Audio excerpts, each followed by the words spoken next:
ये तेजस्वी यादव ख्याली पुलाव बना रहे हैं। हर चीज में वो कहीं न कहीं कमाई ढूंढते हैं। ऐसा करके वो पदाधिकारियों को भी सूची बना लिए होंगे कि फलना जगह कलेक्टर, फलना जगह एसपी, फलना जगह डीआईजी पोस्ट करेंगे, और ऐसे स्थिति में कुछ लोगों से उगाही भी लिए होंगे।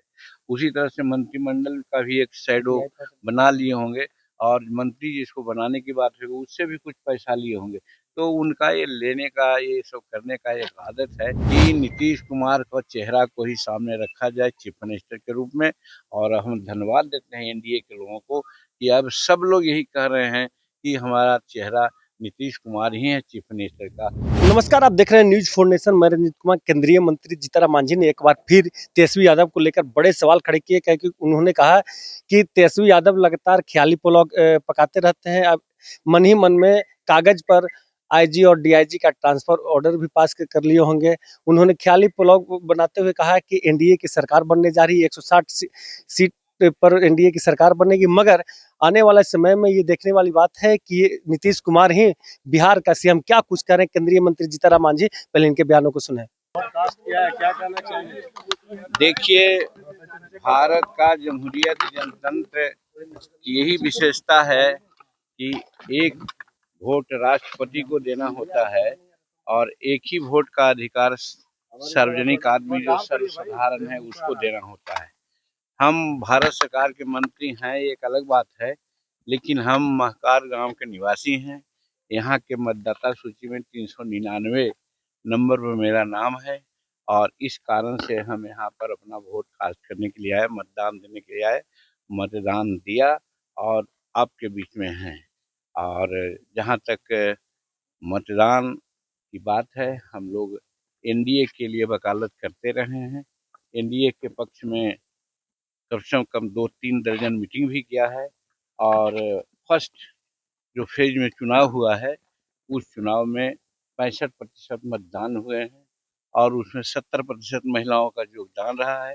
इस बार भी हमको उम्मीद है कि यहाँ भी 65-66% से कम मतदान नहीं होंगे, और यहाँ भी महिलाओं का योगदान वही रहेगा। और जो वोट कास्ट हुआ है उसमें कम से कम 80 वोट, 80 कैंडिडेट जो 200 122 में हैं, हम एनडीए के लोग जीतेंगे ऐसा अनुमान रहा है।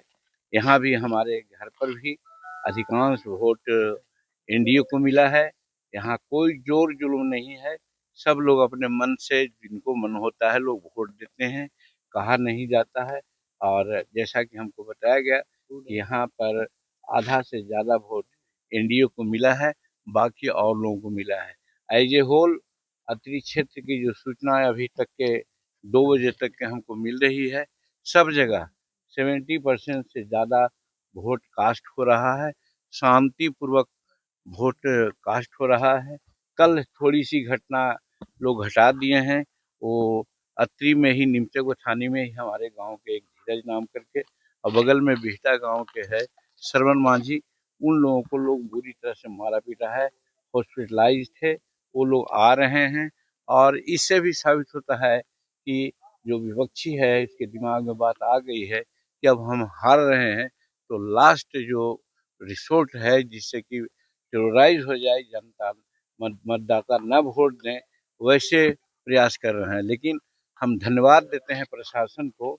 आज जैसा कि सुनने में आया है कि जिस इलाका में वो कहते हैं कि हम अत्रि के छत्री हैं, तो उस छत्री के जगह पर पल पल जगह पर सब सीआरपीएफ तैनात है, और हर लोग को वोट देने में यही कहीं रुकावट नहीं है, सब लोग वोट कर रहे हैं।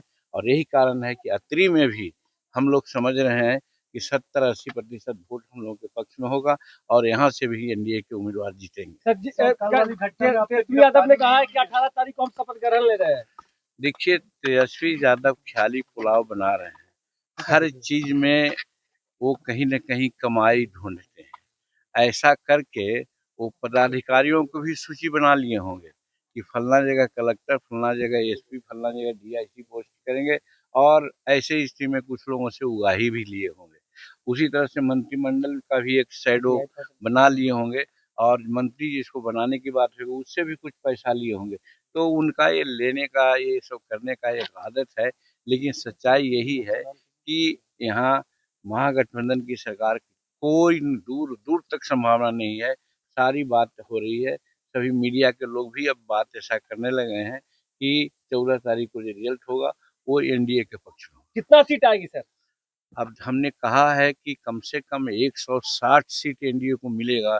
दोनों जो चुनाव हुए हैं, 6 को भी आवाज हो रहे हैं। तो जिले में जो घटना घटी है उसको लेकर सर क्या आपने स्टैंड है? देखिए, इसके बारे में हम कम से कम दर्जनों बार बोल चुके हैं। पता नहीं क्यों आप लोग रिपीट करते हैं, आप लोग एक दूसरे से संबंध रखते हैं कि नहीं रखते हैं। आपने देखा होगा कि ऑपरेशन सिंदूर यहाँ हुआ है। गलवान में हमारे बेटियों के सिंदूर को लोग लूट लिया था। हमारे जवान को शहीद हो गए 26-27 को। तो प्रधानमंत्री ने मधुबनी में आके कहा था कि हम इसका बदला लेंगे और ऐसा बदला लेंगे जो कभी नहीं भूलेगा वो आतंकवादी लोग।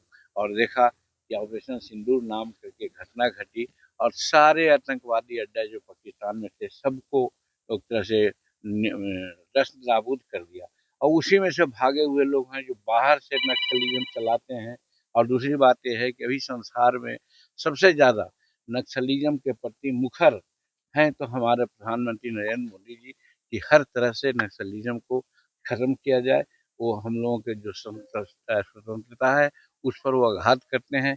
इसके चलते जो आतंकवादी हैं, हमारे प्रधानमंत्री और हमारा देश पर किसी न किसी रूप में बदला के भावना से अटैक करना चाहता है। आज से 2-3 सप्ताह पहले भी प्रयास हुआ था। दूसरे हमारे जो बड़े शहर है, मेट्रोपॉलिटन सिटी है, वहाँ भी वैसा हुआ था, लेकिन दाल नहीं गली। दाल कल गल गई है, इस पर कार्रवाई हो रही है। लेकिन ये बात सही है कि ऑपरेशन सिंदूर के रिटेलिएशन में ये आतंकवादी घटनाएं हुई है। सर सीएम नीतीश कुमार ही होंगे सर? निश्चित रूप में आज हम 15 दिन पहले से सबसे पहले हम ही ने कहा था कि नीतीश कुमार का चेहरा को ही सामने रखा जाए चीफ मिनिस्टर के रूप में। और हम धन्यवाद देते हैं एनडीए के लोगों को कि अब सब लोग यही कह रहे हैं कि हमारा चेहरा नीतीश कुमार ही है चीफ मिनिस्टर का। इसलिए जो 14 तारीख को रिजल्ट होगा, एनडीए की सरकार बनेगी, वो नीतीश कुमार ही मुख्यमंत्री बनेंगे। बहुत बहुत शुक्रिया।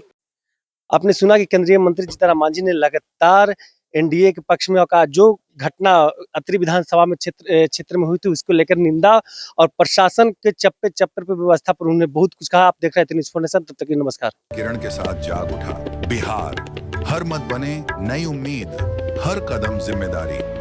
न्यूज़ 4 नेशन की अपील 6 और 11 नवंबर को घर से निकलें, वोट करें और अपने भाग्य विधाता खुद बने।